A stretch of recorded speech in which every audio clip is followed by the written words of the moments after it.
रहीम, रमज़ान शरीफ का महीना जारी व सारी है। इस महीने में साहब हैसियत लोग जो हैं वो अपना रोज़ों का सदका फ़ितर निकालते हैं, जिनके ऊपर सदका फ़ितर वाजिब हुआ होता है। तो इसका हुक्म तो ये है कि वो ईद से पहले पहले दे दिया जाए, लेकिन दोस्तों से गुजारिश है कि हम जिनको देना है, जिनको हमने पैसे देने हैं, तो उनको हम वक़्त से पहले दे दें, ताकि वो भी हमारे साथ खुशियों में शामिल हो जाएँ। मिसाल के तौर पे किसी गरीब को आपने 25वें रोज़े या 26वें रोज़े या ईद वाले दिन जो उनको फ़तराना दिया है, तो अब वो हमारी साथ खुशियों में कैसे शामिल होगा? कैसे वो अपने कपड़े सिलाएगा? कैसे वो अपना राशन लेगा? तो कोशिश करें कि ईद उल फ़ितर के अंदर कुछ दिन बाकी हैं, उससे पहले पहले फ़तराना देना अभी से शुरू कर दें। तो 2 किलो गंदम जो है वो कम से कम देनी चाहिए, और 3.5 किलो जौ है।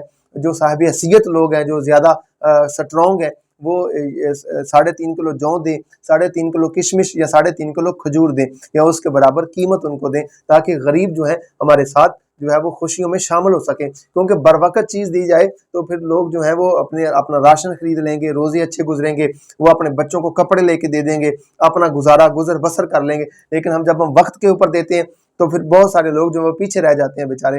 तो फतावा आलमगीरी में भी है कि रमज़ान से पहले भी इंसान सदका फ़ितर दे सकता है, रोज़े शुरू होने के स्टार्ट में भी दे सकता है, ताकि जिनको देना है, क्योंकि देना तो हमने गरीब लोगों को है, वो देना भी इसलिए है कि वो हमारे साथ खुशियों में शामिल हो जाएं। लेकिन जब हमने दिया ही उस दिन जिस दिन खुशी का दिन है, तो वो अपने कपड़े कैसे सिलाएंगे, अपने जूते कैसे लेंगे, हमारे साथ कैसे शामिल होंगे?